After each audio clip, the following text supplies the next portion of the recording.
People often think that just because you can't remember, that means that you can't think or understand. But dementia residents can think and they can understand to varying degrees, of course. There was one dementia resident, a former army officer. He was very bright, articulate and intelligent. He didn't speak much to staff, but he made an exception for this one Korean girl because he'd fought in the Korean War, and he knew that her parents wouldn't have told her much about the war, as in fact was the case. And he explained to her how the soldiers used to keep sweets for the children, the Korean children, in their pockets, the Americans and the New Zealanders, and they'd dish them out to them and made friends with them. And she was moved to tears. She told me she was moved to tears because she said, my parents never told me about that, and you wouldn't think that he had dementia with the way he was speaking to me.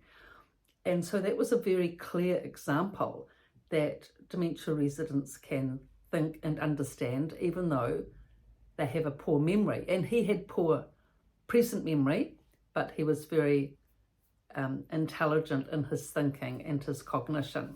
But dementia residents won't speak to you unless they trust that they're going to get a positive response. I mean, if, for example, you're the mother and you go out with the children for Mother's Day and you're having a bit of a bad day, and when you come back, your children say to you, oh, Mum, you're just mumbling, or we can't understand anything of what you're saying. Just imagine what that would do to you. I mean, it just rocks your confidence and you're unlikely to want to make an effort to speak again. So you just need to have a certain approach with people with dementia. And one of the big things that really helps in terms of understanding how a person thinks with dementia is to take an interest in what they are interested in. Now, for example, I was working with one of the dementia residents and she loved cars. She'd look out the window all day long from her bedroom, and she had an excellent memory for that, very poor memory in other things, but for some reason she seemed to be able to remember everything about the cars that were parked outside.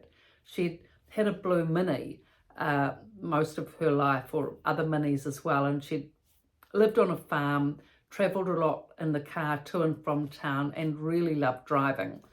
So for some reason, for this reason, she could map out the cars in the car park and what they were all doing. So I'd come into her bedroom and she'd say, now that black truck, it's been there all morning and I'm just looking at it to see whether it's going to stay there for the afternoon. And that blue Toyota, is that yours? It's been parked there since 9 o'clock. And I'd say, no, it's not. Oh, well, it must be the doctor's or something. And she had all the cars laid out in line, you know, what car was doing what, who was doing what with the car, and that occupied her for most of the day. She didn't look at the flower gardens, hardly looked at the Southern Alps, the beautiful Southern Alps in the distance, but those cars, she knew everything about it. Now, I wasn't really that, and I've never been interested in cars, and still I'm not really, but I did take an interest in what she was saying about the cars and talk to her about it because it was a means of conversation. Now, sometimes though, you do actually start to take an interest in what the dementia resident is interested in, and that's fabulous. And this happened for me with the residents with their great interest in the David Attenborough animal programs. They loved David Attenborough. They knew him well, him in his 90s now, like many of them are, same vintage and era as the Queen. And so they'd watched all his animal programs right through, you know, when they started out on BBC television. And they loved, you know, the animals of Africa and the big whales and the gorillas and everything else. And so when we started to show those programs on the smart TV Netflix series, they totally and utterly adored it. And I wasn't that familiar with it, but I became interested in it because the residents were interested in it, and I knew it was important for their cognition and engagement for them to become absorbed in that and enjoy it, actually, partaking in the world. outside in with the beautiful colour, the glorious effects, his marvellous mellow voice, reading the subtitles and watching something they were familiar with that they loved. So I linked into all that, and I actually found that I came to enjoy those programs too, and I loved the program actually, I think almost as much as they did. So from taking an interest, I became interested, and that really is the best way forward. If you can become interested in what the dementia resident is explaining to you, then that is a way to be able to link in with their thinking. Now, one thing that the dementia residents tend to be very interested in is the weather. Outside the window, they can see it, they can see the weather, morning till night, and they give their little commentaries on it. They're not outside in it, but they're observing it, present moment-wise. Observation skills to a high degree dementia residents have in this regard. So I would take an interest in the weather, looking out the window with them, and they were really astute. It wasn't just simplistic language, it was just very astute. Like they'd say, well, it's just started raining very softly. You know, the clouds are pretty dark now, so there's likely to be a rainfall. So we can expect, you know, some chilly weather coming up. And the farmers were especially astute at the rain. Those that had been farmers were always looking out for rain, because you need rain for farms, that's the big deal.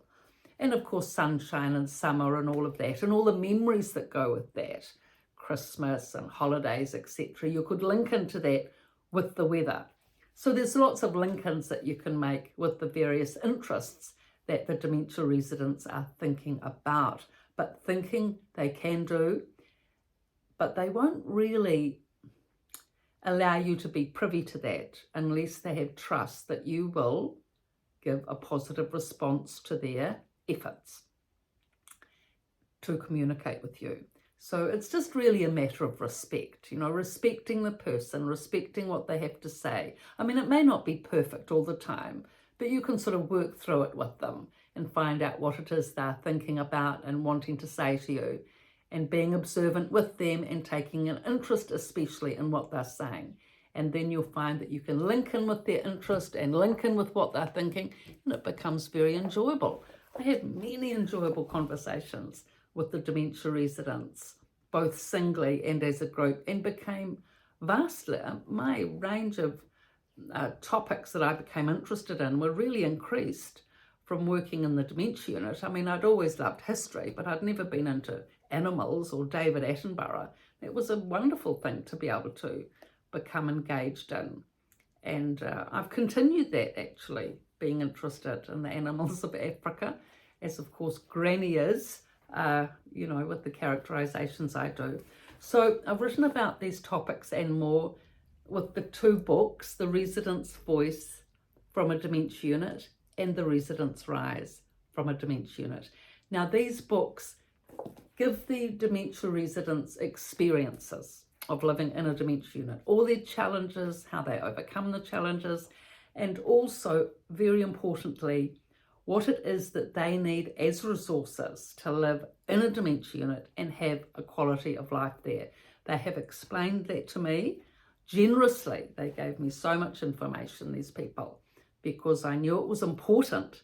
And they said to me, Pieta, you have to note this down. It's important information. You know, it's been difficult to get the information together. We don't want other people to have to go through the same thing as we've had to do and the same efforts. So note it down so others don't have to make that effort coming forward.